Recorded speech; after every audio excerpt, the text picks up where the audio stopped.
Constructive Criticism is sponsored by Oasis Games. MTGOasis.com is the place to get cards for your next Magic event. Try them out with code CCMTG for 15% off of your first order, and use the code Would That Be Good for 4% off of every order. Want to support the show directly? Head on over to patreon.com/ccmtg to check out some awesome benefits and future goals for the show. Thanks for listening, and here's this week's episode of Constructed Criticism.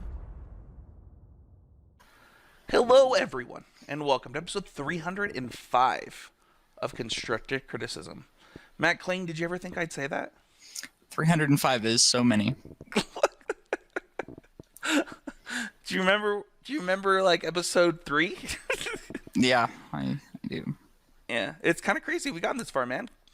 Yeah, the show has definitely gone through some transitions as well. Even from the actual co-host to just the number of co-hosts and honestly what the show's all about. So yeah, it's been a fun transition, and today's we get a transition into something that who would have ever thought we would have enough questions to do, which is a mailbag episode.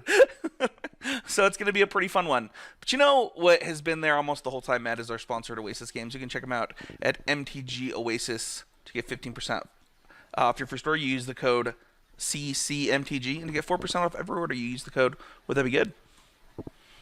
It would be that's good. a really good deal. Yeah, it was last week. Mason was saying that if you won the CCMTG Discord Open, and then you use that money with the code, you could get 2 dual lands from Oasis Games, depending on the how played you wanted them. Right. So that's pretty sweet. That's a pretty good code. Yeah, definitely pretty sweet. We do have a new patron. Shout out to our newest patron, Scott Jackson. Scott actually competed in the Discord Open, so shout out to him. It was really fun to have him as well as everybody else that competed. And kind of just want to give a special shout out to our winner. I said this in the Discord, and I just want to kind of reiterate it. If you top 8 of the Discord and want to do a deck tech on the YouTube channel, I'm happy to have you. We've even invited our second place competitor, Andrew Elliott, onto our Arena Mythic Cast podcast. But I want to give a special shout out to Michael, our winner. It was really funny. We were communicating in Discord, and I had invited him to go on Arena Mythic Cast as the winner, and he responds, "Oh, I don't speak English. All of this is coming through a translation app." So it was really cool to just to have kind of just the diversity of people that we had in this tournament. So I just want to say thank you everybody to competed. It was a really fun day. So, well, let's get into this week. Let's go to our main segment of Always Improving. We're going to not do a question of the week this week from our patrons because the entire show is questions from our patrons. But Matt, what did you do to improve at Magic this week? Well, I don't know that usually my answer is that I played a lot of Magic, right? And then I'll go on to some specific about what I learned from playing a lot of Magic. But I honestly have not played a lot of Magic in the last couple weeks. But what I have done is a lot more self-reflection than normal, which is both hard for me because self-evaluation is hard for me, and also a lot of the questions that I've been posing to myself are very open-ended, and I'm also really bad at those. So, what do you think caused you to self-reflect? I think that a lot of the Patreon questions have caused me to self-reflect, to be honest. Is that a good thing? Like, are you glad that happened? Yeah, I mean, I think any personal growth is helpful. So, like, if I can come to some conclusions here, or even just like practice, thinking about what I want in Magic and other self-evaluation things, that's really helpful for me. Okay, cool. Practicing things you're bad at is really important, I think. So, do you think that you could have just done that without the questions? Like, is there something the listeners can do to kind of trigger this kind of self-reflection? Or can you just decide you're going to do it? Well, I think that it was mostly just it mostly just gave me the idea more than anything, right? Like anybody could go through some self-reflection if that was what they chose to do. Yeah. I don't think that it was the specific questions that caused me to reflect, more just the nature of them. Cool. That's awesome, man. My week was a little bit different. Usually on a Saturday or a Sunday, I'm doing an event, and just like last week, I didn't get to play in an event this weekend because, I was running our Discord Open, and then commentating the top 8, which the videos will hopefully be up this weekend sometime. I'm hoping to have some time to carve out to kind of put those videos up so people can watch what did well. The top 8 deck lists are already available.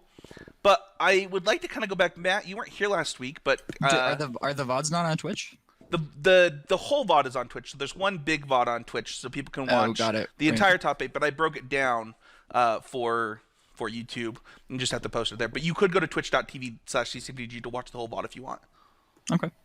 But I did get the chance to play some. I played some Pioneer, and I played a lot of different standard decks. I was trying a lot of different things. There's a UI deck that I did a deck tech on Matt. And, the standard format's more interesting than I think people are giving it credit for right now. I think there's a lot of good decks. The Fires deck is good. The Green-Black deck is good. I think the Rakdos deck is good. I think that there's also 2 Jeskai decks. I think the Blue-White deck is good. So there's just, and then obviously the cat food decks are all good. Do you think that people are uninterested in Standard because they don't like the metagame, or do you think that people are uninterested in Standard because it's viewed as a dead format? I'm not sure. Is that just, do you think that it's dead because of the holidays or the new set coming out, or? No, I just don't know that, I don't know how many major events people have to play between now and the next set. Well, there's still PTQs going on, right? There certainly are for some people. So, we have a PTQ, in 2 or 3 weeks? That's true.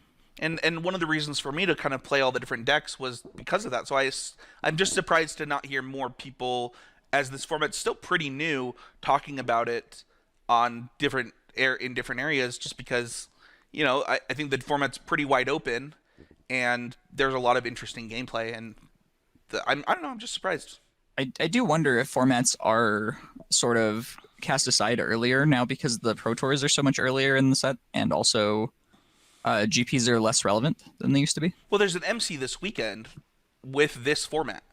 And Interesting. That could be why people aren't talking about it, for what it's worth.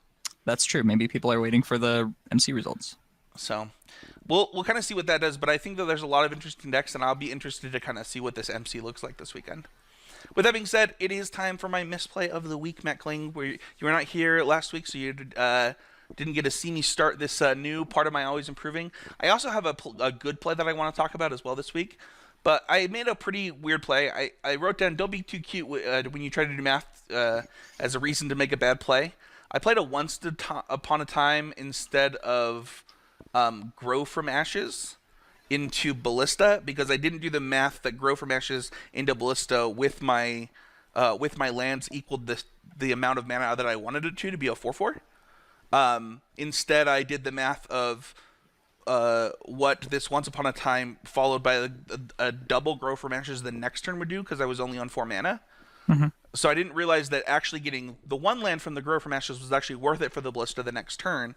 Instead, I was trying to think of how to best use all of my mana only, and that led me to playing the Once Upon a Time that turn. And it was really interesting, and I had done the math and gotten really cute as to how I could play a different card on curve rather than making the Ballista, which is the thing that I wanted to play. Sure, and I think that we could even have this be a more general thing, which is don't get married to the first play that you see. Yeah, I think that that's true. I think that it's not like I didn't see the play of Grow from Ashes for 1. I just didn't do the math of Castle plus Shrine into Ballista on that mana. Right, yeah, but obviously you clearly thought through one of the lines, but not the exactly, other. yes, yeah, that's true. I thought through that. That's a good way to put it. I think that it's pretty easy to. Yeah, getting married to your first line is a pretty good indicator, or even getting married to a line quickly is probably true too. And right. not giving the same love to each line might be a better way to put it. Sure, and to be fair, as Magic players, our instincts get pretty good, and the first line you see is going to be right. A lot, 95% of the time or more, but the 5% where it's not, it's going to be. You're going to wish that you had looked at all the other lines. Yeah, I did end up winning that match against Green Black, but it was certainly, I think, a pretty bad. I think I even won that game, but I thought that it was a really bad play, especially considering how important sequencing is in the these ramp decks. So the good play that I wanted to mention is there was another play where I didn't play a castle to show that I had it when an opponent knew that I had a Dragon Lord Tarka. So this is something that's pretty easy to like not think about. They know I have Dragon Lord Atarka, so but they don't know that I have Castle Garenbrig. And so I chose to play a different land that was of the same name as another land in my deck, even though I had field in play, because I would rather just cast the Dragon Atarka early and make them think that they have an extra turn to Thoughtseize it out of my hand. Right. Or And even if they want to dedicate enough to the it's board to try to make it- a 2-turn clock or whatever. exactly something like that, which is actually what happened. They actually did add to the board and I got a pretty huge blowout from it. Yep. So these are the kind of things that I think that one of the things that I want to do in this segment more for myself is kind of evaluate my micro decisions, talk about the good things that I'm doing well and also the bad things that I'm doing well. And I hope that while both of those plays I think are pretty small, I do think that they're both still good and bad plays that can be talked about. Sure. And then as far as like a more generalized version of the castle play, like we're always taking into consideration information versus optimal play, right? Like when especially after you get Thoughtseize. Like if your opponent knows all the cards in your hand, you have to decide between showing them more information or making a suboptimal play. Yeah. And I think that it really paid off in that situation to consider the fact that they knew that I had Dragon and they were going to operate upon that line of information. So, right. I don't think that we often think of how your opponent having information is information that you now have to their decision making. We don't really voice that a lot in Magic. We only talk about how good it is to get information from your opponent. Right. Yeah. I mean, it's definitely a level deeper, and it doesn't come up as often, but or at least not in an obvious way, right? Like I think everybody to some extent plays with the information that their opponent has this information, but it's you don't really specifically think about it often. Yeah. Well, that is going to do it this week for our Always Improving segment, Matt. Let's go on to our power rankings this week. And we didn't actually break these out the way that I typically would. I think Mono Black Aggro would have been pretty dominant in a normal power rankings that style episode where we break down the decks by PT key results and stuff like that. And by challenges. But we will do a mega rankings on this format soon. Once I feel like the format is like, if there's another week of no bans, we might do a bigger power rankings episode on it. But I kind of wanted to just talk about the top 5 decks on Goldfish and what their percentages are, Matt, and kind of get your reactions. I'm going to read the decks and I'm going to read the percentages for those decks. There is a tie in 5th place with Greenfield Ramp and Simic Aggro at 2.21%. Then we have Golgari Lands at 2.95. Is that a tie for 5th or a tie for 4th? I believe that's a tie for 5th. Okay. Then we have Golgari Lands which is the Golgari ramp deck at almost 3%. Bant Field at 3.5% almost. Mono Green Devotion at 5%, and then Mono Black Aggro at 6.93. More than almost tripling the Greenfield and Simic Aggro decks. Yeah, I mean, based on all the high-profile events that we've seen so far of Pioneer, those results make a lot of sense to me. I think the one problem I have with those rankings is that I think Mono Green Devotion has fallen out a lot more than second place. Right? Like, yeah. I don't think that it has a great matchup against most of the other top decks. I think it has a good matchup against Simic, probably. Yeah, I'm not sure how long these decks keep their data, how long this page keeps its data for too. So like on MTGO stats, for example, for those who don't know, it actually, I think it updates its stats pretty frequently. So if you're looking for just MTGO information, and not including SCGs and not including anything like that, MTGO stats will actually give you a kind of clearer picture of that. So that's something to note as far as like why this deck could be a little bit higher than we expected. Right. Yeah, I mean, Mono Green Devotion has certainly had good paper performances in the tournaments we've seen so far. So yeah, and if it's keeping its data longer, which MTGO stats does not, that could also be a reason, right?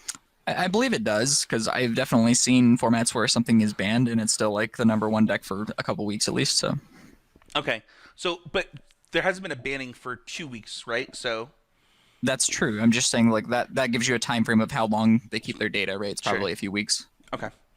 Well, what do you think of the fact that there's so many different Field of the Dead decks, Matt? I think that a lot of that is a response to the fact that there is no more real combo decks, and also that mono black uh, aggro is really hard to interact with on a regular axis. Like they have really efficiently costed threats and also recursive threats. They're not one or the other; they are both. Like Scrounger is like a 3 power creature for 2 mana that comes back. Bloodsoaked Champion is a Savannah Lions that also comes back. Smuggler's Copter is obviously good on rate and hard to kill with certain things. Yeah, In addition, they have really great answers to any kind of creature strategy with Fatal Push and Murderous Rider. They also get nice catch-all answers with Thoughtseize, so it's really hard to attack the deck from an axis that's of normal Magic. do you think that this deck getting something like it also really has some of the most powerful lands in the format? Like this is one of the deck that actually gets to use Mutavault pretty happily. Um, Go ahead. Yeah, I think Mutavault is okay in the deck.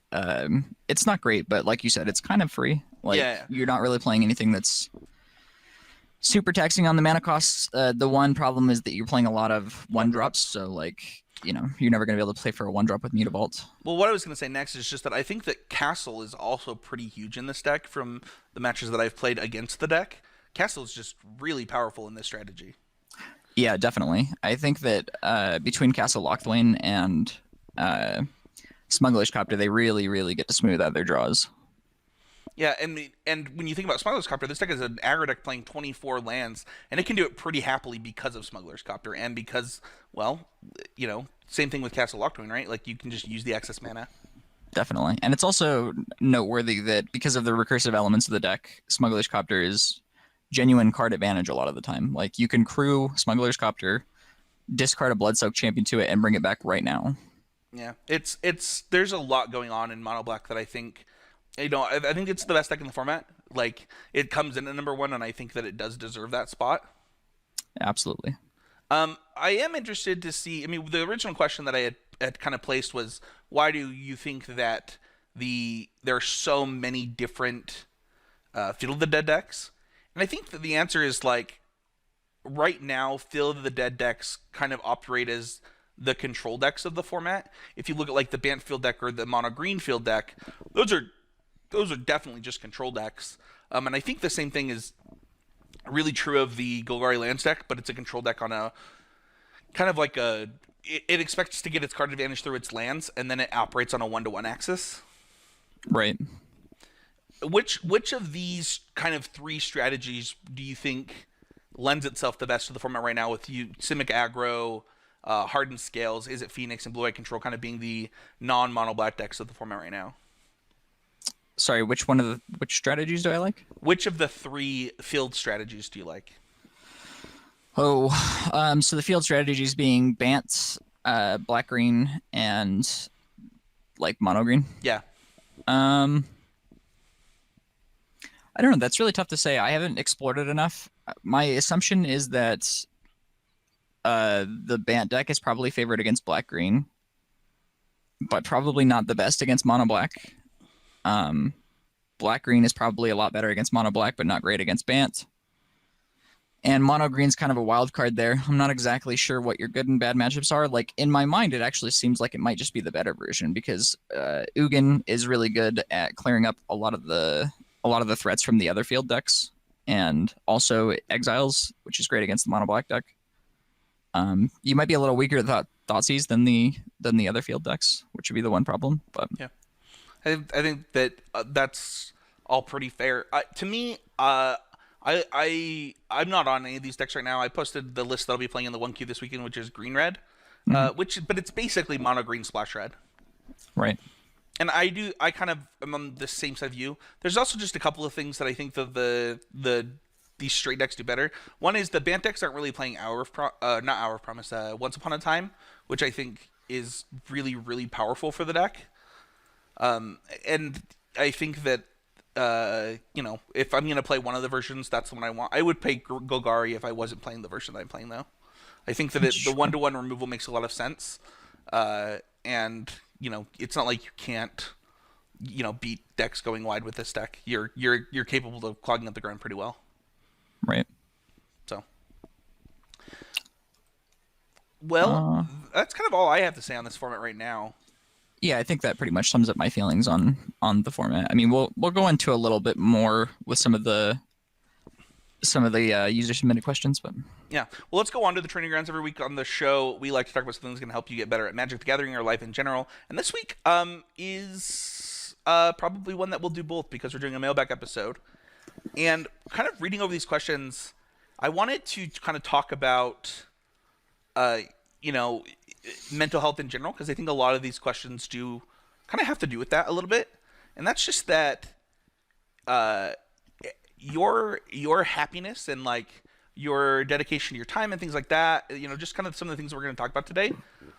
I hope that people always know that like you know your happiness is like pretty important. So make sure that like when you're making a decision that you're that you're also doing it to better yourself, better the things around you, and making make sometimes you just need to prioritize you, and maybe talking to people or maybe even asking the question on this podcast is going to be helpful for you, and I hope it is. But for me, like I prioritize things in my life differently than some. I have a kid and I have a job, and those are the things that I'm typically prioritizing. You'll notice sometimes this podcast comes out on a different day, and that just has to do like with my mental health, with my my family situation and things like that. And I think that recognizing the things that are important to you and how you need to prioritize them, and then kind of aligning your goals to that is pretty important. yeah, I think no, almost nothing is worth sacrificing your mental health. So if for any reason you feel like what you're doing in Magic is not making you happy, then maybe try to correct that. Like if it means taking a step back from Magic, that's fine. If it means A lot changing your goals, if it right, means like there are so many things that you can do within the game to like align yourself to the things that are going to bring you the most joy. And that's one of the cool things about Magic. I mean, I think that's why so many of us play it for so long. But if you're miserable in what you're doing, and I'm not saying that any of these questions are saying that for what it's worth. This is more like I think a tone from a lot of people about Magic over the last year. Is like let's sit down and like Matt said, self reflect and see like what can I do in Magic that's gonna make me happy, and like where can my goals be? Where am I at, and what can I do? Because I think that oftentimes we're like pretty hard on ourselves too. And if we're less hard on ourselves and realize like the good things that we're doing, and like then aligning our next goal to those, how we progressed, it's probably going to be pretty helpful. So let's go on to our first question, which is from James. James says, how are you guys approaching the decisions on decks and Pioneer with bans happening possibly every week? What are some good ways for new players to transition into Eternal formats? And what are a few things players can do to boost interest and support in their local scene? So this is kind of just a couple different questions, and we'll tackle them one by one. Matt, how are you approaching decisions in Pioneer right now with decks? well, so this one's a little bit tricky for me to answer because I haven't had to maintain a collection for many, many years now. Um, I think that the best way is probably to subscribe to a Magic Online rental service if that's something that works for you. That way that you can just like switch through decks as much as you want for no cost. Um, Yeah, I think that's a and then if great you find solution on something, MTGO. if you find something that you really like, you can maybe invest into it in paper. The other thing to remember is that a lot of the cards are not going to be uh, what's the word I'm looking for? Isolated. So like, even if you buy into a deck that gets banned, a lot of the cards are still going to be viable in the format. Yeah, I think that, I mean, we just talked about how there are three different Field of the Dead decks, right? So unless specifically Field of the Dead gets banned, I don't think that you're going to see a problem there. It's possible ones at a time get banned, but I already mentioned that, something uh, Bant doesn't even play Once Upon a Time right now. So it's not like when that gets banned, it's gonna, or if it gets banned, I should say, that Right. that it's suddenly gonna, destroy your collection, and almost your cards are still gonna retain value in this new format anyway. Sure. And I mean, even if Field of the Dead gets banned, it's possible that a lot of the other cards you're buying could still work, right? Like Yeah, it's not unbelievable that a ramp strategy will still be viable without yeah, Field of the Dead. yeah, exactly. I would also say that like when I'm making a decision on decks, for me, like that's separating it from the card availability thing, because kind of like Matt, I don't maintain a Magic collection. I'm sponsored by Oasis Games. Huge shout out to them. That's part of the podcast deal is that it's been very valuable for me, because I don't have to worry about this. But I would say that when I'm making the decision, I'm trying to weigh a few things. So I was texting Matt earlier this week, kind of about like I can't decide between Mono Black because I think it looks fun and it looks like the best deck, and the ramp decks, which I think have a good Mono Black matchup. But that's kind of the basically what I'm weighing is like I think that this deck has a good Mono Black matchup and I enjoy playing it, but I think that Mono Black is like pretty clearly the best deck right now. So how do I make that decision? And I think that each of that's going to come down to an individual player personally. I'm starting to come to the conclusion that, uh, for me personally, whatever decision I come to, I'm just going to be comfortable with it. Like, if I make the decision to play Mono Black because it's the best deck, I'm just going to go in. I'm going to kind of end my anxiety at that point. I don't know, that doesn't make a ton of sense for people who might be feeling anxiety about deck decisions. Like, how can you just turn it off? But I think through the weeks and the years of playing Magic, I don't know. I've just realized that there's nothing that I can change about my deck decision once it's made. So I'm going to just play the one that I think that I'm going to enjoy that week and go from there. Yeah, I think that's a pretty great answer. I was looking at this one through more of a financial lens and was hoping to get into more of specifically what you were talking about in a later question, but Well, let's go on to the next part, which is what are good ways for new players to transition into Eternal formats. Um, I think that for new players it can be a little bit harder as a transition. One thing that you could do is like actually grind standard at your local scene and just use your standard winnings to buy into the next format that you want. I know that that's what I did when I had to, maintain a collection and build a new one. Was, the money that I won playing Magic just went back into Magic so that I could grow my collection. yeah, definitely. This is also going to be pretty player specific because I don't know what everybody's financial situation is Right. specifically. But I think that one of the things that I did before I had a sponsored collection was I would not exactly pool cards with other players. I don't think that that's always a great idea, but Having a group of just players having players that will like let you borrow cards. That's pretty common in Magic, yeah. especially in the older formats where things can get more expensive. I have pulled collections a couple of times with people. I don't recommend that. I think that it gets even with my best friends, it never got like messy per se. But like at some point, if one of you wants to sell the collection and one of you doesn't, like that can become hard. Right. So yeah, I would just kind of find a group of people that you trust and see if you can keep track of it and help each other out. Yeah, borrowing cards is definitely really powerful, and the truth is that people are usually Chill about it. pretty good about that. Yeah, I have tons They of like to see cards. their cards get played. I have So tons of cards loaned out that I don't even know where they are. That might be true. I don't know. What are a few things that you can do to boost interest and generally support their local scene? This is a really good question. This is something that I've tried to do a lot of, but I think that lending cards is actually a huge one. I know that when I was maintaining a collection, I would just invite people out. I'm like, they're like, I don't have a deck that I like. I'm like, I have 3 extra decks. Like, do you want to come play? And kind of just helping people typically just leads to them telling their friends about the kindness. And I think that that is the actual truth to this question. Is boosting interest comes from helping people get into formats, having a store, helping the store generate interest. So like if when I say support my local game store, like if you like, I support my local game stores. Like I run a calendar that has all their competitive events on it. I post about their competitive events on my social medias. And you don't think that that helps, but like legitimately, that is where people are like, oh, people are playing at the store. This person's having fun. Like I want to go there. So yeah, I can genuinely tell you that you've made me go to several events that I wouldn't have otherwise known about or generally wanted to go to. So Yeah. So I think those are like legitimately, if you want to grow into this, like find the local stores that you like that are doing the kind of events that you like and support them. And I think that you'll see that returned by the game stores for the most part, because when you support the local game stores to where they're making more money, they're like, oh, when I invest in these players, those players invest back in us. So, yep. Robert has the next question. So, what's the best way for a healthy life balance with Magic and interacting with the real world? I've gotten in trouble with the fiance for playing a bit too much Magic, primarily drafting and pioneering too much. Robert, this is a really great question and one that I have to deal with pretty often. I think that one of the things that has worked in my marriage, for the most part, is really finding out what your partner's expectations are of Magic, and also having them understand what Magic is doing for you.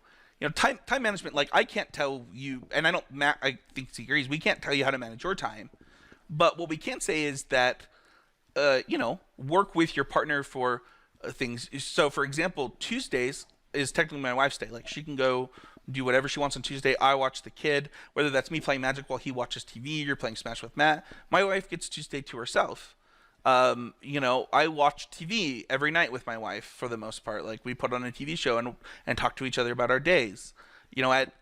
On Fridays, on the one Friday a month is date night, where we just get a babysitter and go on a date. And I think setting aside time for your partner, for me, has really helped me manage having a full-time job, doing a podcast, having time to play Magic. I play Smash a bunch, play other video games. Like, it's not like your partner is probably just feeling like they want acknowledgement and they want your time, right? They're not mad at you because they think you're playing too much Magic because they hate Magic. It's because they love you. So investing in them and making sure that they understand where you're at is pretty important. Yeah, I mean, like Spencer said, I think this is very much a, you personally and your relationship thing. I don't know how exactly your time is allocated, or nor would I want to give advice on that. But I think that Michael once brought up a really great point on the podcast, which is that when you are present, you should definitely try to be present. Which means that if you are limiting the time in any way that you're spending with your significant other, then you should definitely try to be there when you're there. Like, don't be thinking about other things.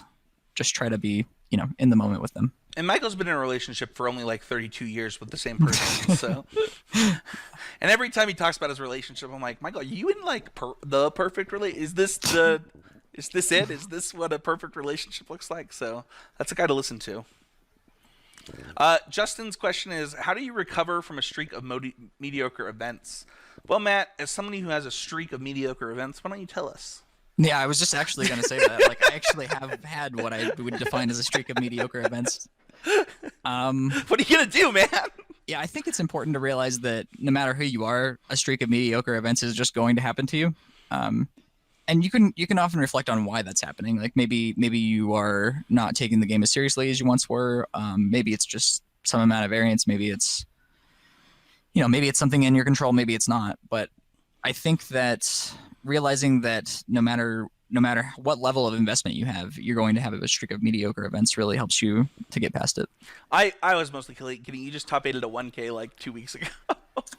Even that performance, though, I would consider mediocre for me. Like, yeah, I don't. I mean, you I didn't think win it like that me, honestly so. losing in the top 8 would be a suboptimal performance in a lot of these. Especially when you lose to a scrub. Yeah. No, but like legitimately, I think that we all have these moments. I know that I think I had top 8'd 5 Grand Prix in a row, and then or not top 8'd. Wow, that would have been so powerful. I think I day 2'd 3 Grand Prix in a row, getting pro points at I think 3 of them or something. Maybe more, and then I immediately missed day 2 of multiple Grand Prix in a row and was like, I got so frustrated. I think I missed a third one and was so mad, and I remember just telling I don't know what I'm doing wrong, this is so annoying.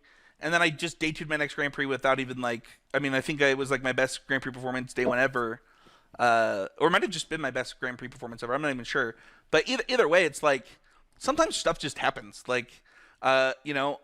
especially, and I think that we really start to feel these when we start to put a certain level of expectations on ourselves the higher the expectations of yourself, the more likely that it is that eventually you'll actually have a string of mediocre events, right? Yeah, I think by definition, to have a streak of mediocre events, you have to have some success first, right? Right. So So that means that you were doing something right because you feel like your results are mediocre. I don't think that's a bad thing. I think that now you just have to say like, okay, well, what can I be doing to get better now? Because you have to recognize that if you are feeling this way, like Matt said, it means that you believe that you can do better. right. So I think that's a good thing, and Yeah, that's I think, probably how you should recover. That's what I would do, and I've done it. and honestly, just having a different spin on it, right? Like just what we're talking about right now, and instead of viewing it as like, the glass is half empty or whatever, you have to realize that you've had the success to even have a mediocre event. Right. Speaking of having the success, our next question comes from Thomas. Says, "How do you get back to enjoying Magic after accomplishing everything you've ever wanted to in the game? I haven't enjoyed playing Magic for years to the point where I actually haven't cared about my results for the last 2 years. I acknowledge that this has cost me a Grand Prix top 8 and a Mythic Championship qualification. I could just be hating the formats, and at the moment, he says that that's doubtful, especially Standard, and this draft format is one of my least of my, one of my least favorites." I think that when I am like generally not enjoying Magic, I just don't play Magic for a minute. Like, Yeah, that's fair. I mean, I'm certainly a big proprietor of breaks as well. Like, I honestly, it's not even just like from a. I mean, it's mostly from a mental health standpoint, right? Like, if you're not enjoying it, definitely, there's no reason to just keep like beating your head against the wall. But yeah, I often come back to Magic better than I left because your brain just has time to like refresh and look at things in a new way. And honestly, you just kind of get on an autopilot a lot. And yeah. if you are coming back to Magic fresh, you're way less likely to do that. Yeah, I completely agree. I take weeks to like. I mean, I've definitely on this podcast multiple times said, yeah, I kind of took the week off from Magic, read some articles, maybe watched some streams, but like didn't actually play any matches. And I think that that's fine. Like, even if you want to take a bigger break than that, if you just want to take a step back and be like, you know what, I'm just gonna go do something else with my time that I would typically do on a Saturday. Like, that's totally fine. And I think that one of the things that I've seen so much talk about on Twitter over the last year, Matt, is kind of like you feel guilty because you believe a quote unquote grinder should be doing these things. And so if you're not doing these things all the time, then you're going to fall behind. And the truth is like what we've started to define as a grinder, I mean, it's pretty taxing. I think a lot of those scenarios depend on what specifically is required to get to whatever you want, whatever your goal is, right? This person specifically said, they've accomplished all their goals in Magic, and I think that there's kind of two things here for me.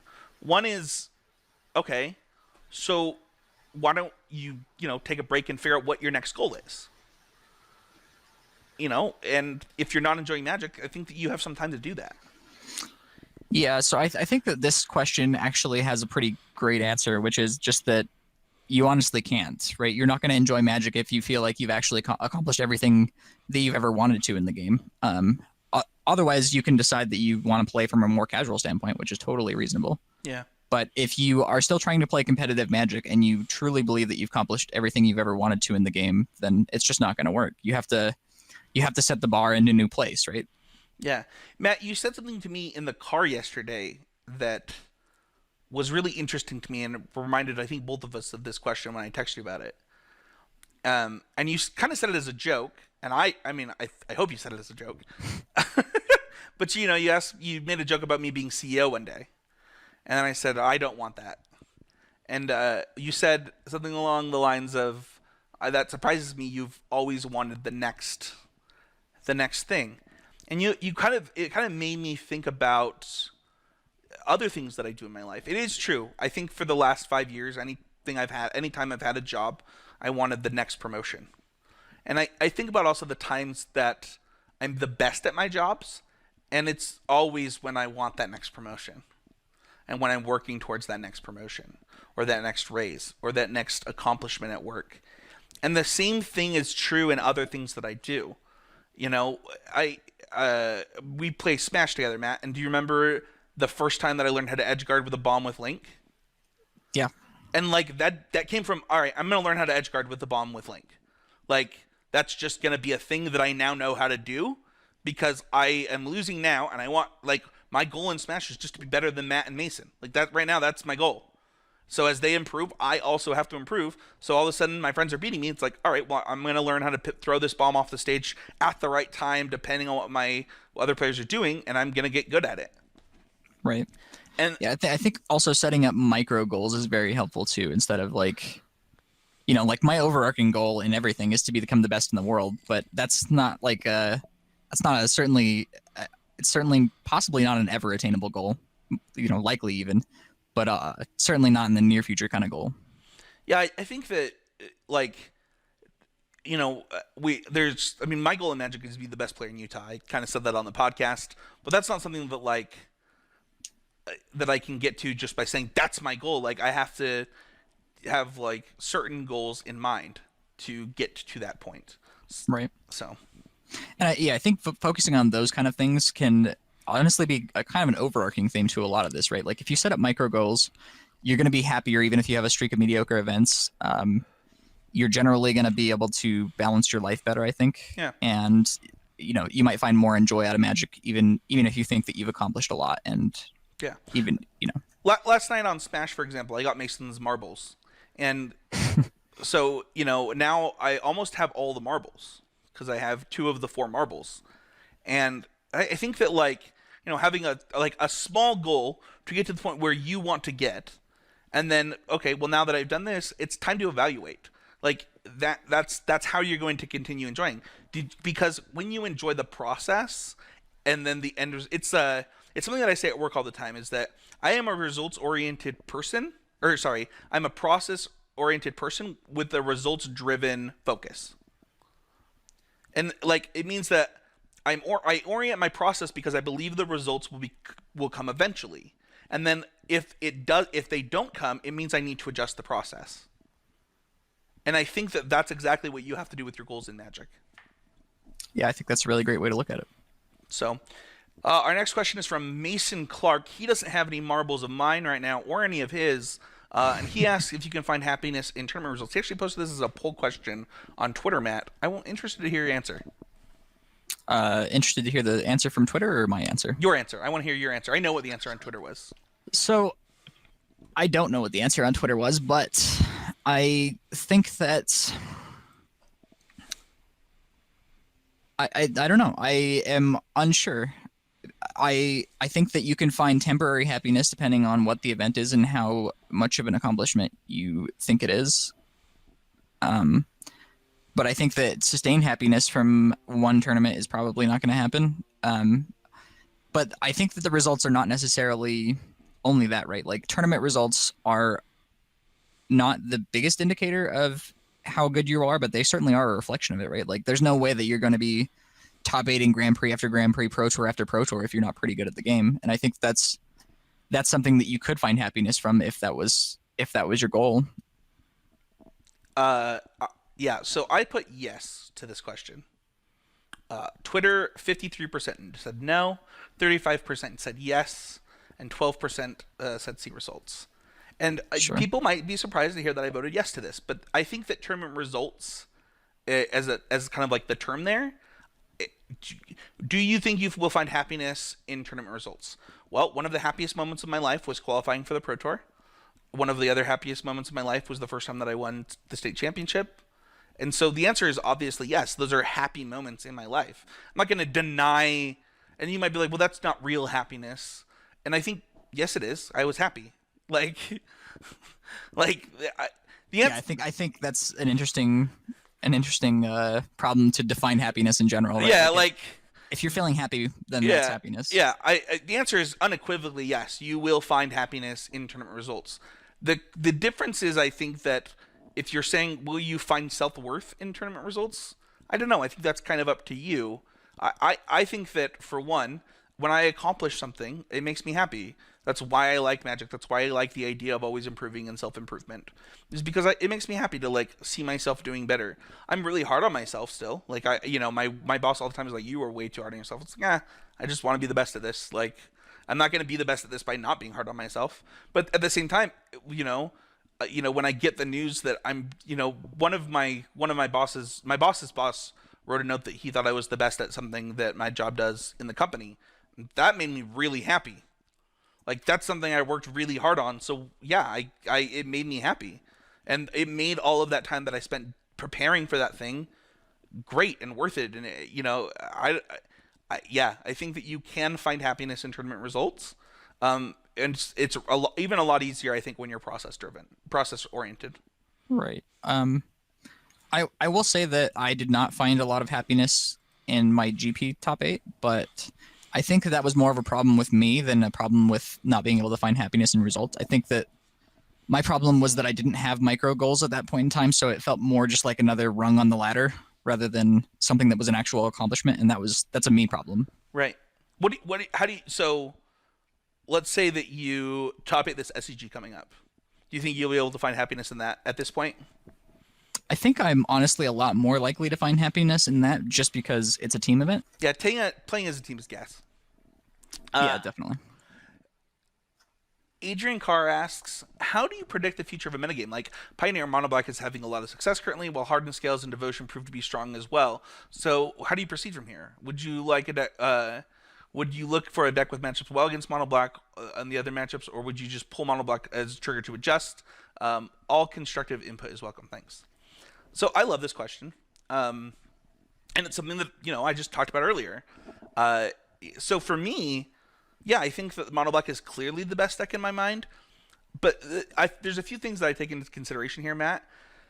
What tournament am I going to or playing in, right? So, like, for example, you're playing a PTQ. Is it today? I probably missed it. I don't know. I didn't look to see what time it was today. Oh. So. All right, anyway. Like, you were thinking of playing a PTQ. I'm probably playing a 1K this weekend, kind of depending on how I feel. And so we both are kind of just confronted with this right now. So let's just talk about our process. Yeah. So I think that this really is on a case-by-case basis. Like, I think 90% of the time, it's just correct to play the best deck. But if you find something that you think has a reasonable matchup against the best deck and have reason to believe that that would be a good decision, I think that's totally reasonable. Often that's not true, though. Like, usually, even if you find something that has a good matchup against the best deck, it's going to have failings elsewhere. Like, the best deck is the best deck for a reason. Yeah. I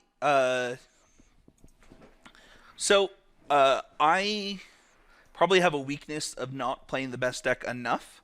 I think that I've been trying to fix that. I don't know if, Matt, you've noticed my attempt to fix that. Right.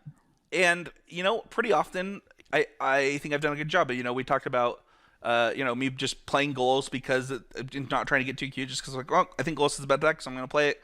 Obviously, the same thing was true in Modern recently. I've never picked up Titan before, but I believed in those tournaments that it was the best deck, if not one of the best decks. And I don't know. I think that the reason for me to do this is really to say, do I believe that I am one of the best players in the room? If the answer is yes, then that's probably just the best decision. I think that pretty often, though, we even trick ourselves into believing it's the wrong decision when we don't think we're one of the best players in the room. Like, we're still like, well, I'm not going to win the mirror, so I'm not going to do this. It's like, well, like, what about all the times where where you are the better player? Because, like, if you're playing in these tournaments and, like, I don't know, I think we just do a bad job of giving ourselves credit is really the truth.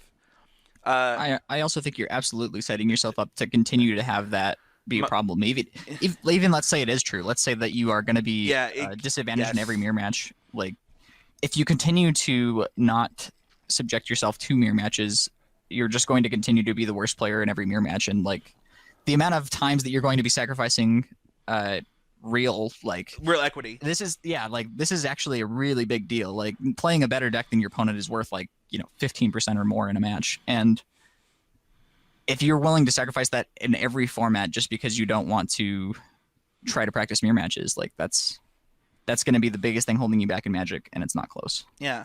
So for me, it's like the reason to pick between these ramp decks and this Mono Black deck, because I do believe Mono Black is the better deck, is, okay, I think Mono Black is the better deck. Do I think that I can play a deck that is good against Mono Black that has other matchups? And if so, why do I believe that? That's like the question that I'm asking myself. And I think that green red ramp, which is the deck that I would play this weekend in Pioneer, has a good mono black matchup, and also because of changes that I've made, is better against hardening scales than mono green. Is good in the mirror because of the way that I have it constructed. And if I believe those things are true, and I believe that I have naturally good matchups against other decks, then that is the deck that I should play, which is where I'm at. Now, what if those answers had been no? I would probably just play mono black. Right. So, Yeah, it's definitely true. So we have a local player that plays a lot of the 1Ks around here, David, and yes, at one point you should give he. him a shout. He top aided, or he played in our he played in our Discord Open. Oh, nice, very cool. Um, yeah. So at one point, David asked me if I had any interest in doing any coaching, and at the time I said no because I wasn't really playing Magic. But it seems from that point he picked up the most important advice that I could ever give to anybody anyway, without my help at all. Did this all on his own. Started playing the best deck at every single tournament, and he's had more success than I have recently. He's been doing great. Yeah, super shout out to David. I love David's mindset. He is a player that, I mean, I think he top aided the PTQ in Salt Lake recently. Yep, he definitely did. Just doing well at the 1Ks. Like, that guy has just improved a ton. So major shout out to him. Yeah, I would vote him most improved in our area at the moment. So. Wow, high praise. Good job, David. That's it for the questions, man. Is there anything that you want to kind of say to wrap this up? Um, yeah, I mean, I think just the overarching points that we made here are, your happiness is the most important thing. So if you're not happy with what you're doing, you're probably going to need to figure that out. Micro goals are very helpful, and being process oriented, and I might have said that wrong. I think the way that I say it is process oriented, results driven. I don't know if I said that correctly on the podcast. You said it correctly the second time. Okay, cool. So yeah, Yeah, I think the message got across. good. I'm glad. I know that for me, like, the things that I've done in my life, like I talked during Robert's question, I talked about the things that I've done with my wife to kind of like help our relationship and my goals and stuff like that. And during another question, I talked about kind of setting my micro goals, and I think that the truth is that this is the things that work for me, and I'm me, and I can speak about me, and like your job is to do the same thing for you that I did for me, is to make decisions that are going to make you the happiest and most successful, and like help you achieve the things that you want to achieve. Like, those are the things you have to take control of your happiness in some sort of way. So. Yep. That is going to do it. Don't forget to check us out on patreon.com/ccmtg. You can submit questions on mailbag episodes like this by joining there. And Matt, you and I are discussing how to make this sweet. Oh, it's going to be backwards on the video because of how my computer works. But dude, this playmat's so hot. It definitely looks high quality. It's so amazing. My wife, who is not a Magic player and who has never commented on any of my playmats, saw this playmat, goes, "That's my favorite playmat you've ever had. How did you get it to look like that?" And I'm in contact with the company that actually made this new constructive criticism playmat, and we'll be talking about trying to set something up to get them to our patrons. And even if nothing comes of that conversation, this playmat is so nice that we will be figuring out how to make sure that our patrons have access to them. I had tried a couple of different playmat companies, and was not kind of happy with the product that I had gotten, and kind of how it looked and how easy it was to get dirty and things like that. So we haven't pulled the trigger on getting playmats to our patrons yet. That actually will be changing. So with tokens in the work, playmats now, and I have another idea for all patrons that's actually probably something that I know that I would want for one of my favorite podcasts. So if we're one of your favorite podcasts, I have an idea that I know that I would want for me. So it's pretty cool. So head over to Patreon, and I think that we're probably going to put the playmat in the $25 tier and kind of just figure it out from there. But it's going to be sweet. I got some updates on my token also. It seems like there should be some finalizing of the art here in the next couple weeks. So awesome. And then I think everybody's gonna love that one. I'm really excited for it. Awesome. And I know that Obi, my dog, is gonna be a wolf token that you're gonna be able to use as well. And it will actually have a place where you can actually fill in the power and toughness, so that you can use your Obi token for any wolf. It's gonna be pretty sweet. Nice. Yeah, because there's three wolves, Matt. That's true. Yeah. You can join the conversation by going to patreon.com/ccmdg and becoming a patron of $5 or more to join the Facebook group. You also just join the Discord. Like, we have the Discord active. Obviously, we're doing those open Discord tournaments that, as Mason said, they're basically like online invitational qualifiers as far as EV. So, I mean, that's pretty sweet. And I've already got questions. When's the next one is? Kind of just needed to figure out financials for the invitational. Obviously Michael and Andrew are now qualified for the Constructive Criticism Invitational. I need to figure financials out for that. And then also, I probably won't be doing the next one in the same format as this one. This was a Swiss tournament run like pretty classically, where I had to input everything. It is far more likely that we actually move to a more of an esports model where you sign up for the tournament on Smash GG or something, and kind of it's like double elimination or something along those lines, where you guys are self-reporting and things like that. So yeah, that's kind of it for that. There's no deck doctor this week. If you want to be a part of the deck doctor every week, where we talk about one of our listeners' decks and kind of what we love, what we would change, and where we think the deck stands, you can head over to patreon.com/ccmdg. Join the Facebook group. There's a thread in there every month to get your deck on the show. So yeah, that's it for me, Matt. Anything you want to say before we go? Nope, I think that sums it up. Well, thank you everybody so much for listening. Thank you so much to our patrons for the questions. That was a really fun episode. I really enjoyed the questions. So we'll talk to everybody next week with another episode of Constructed Criticism.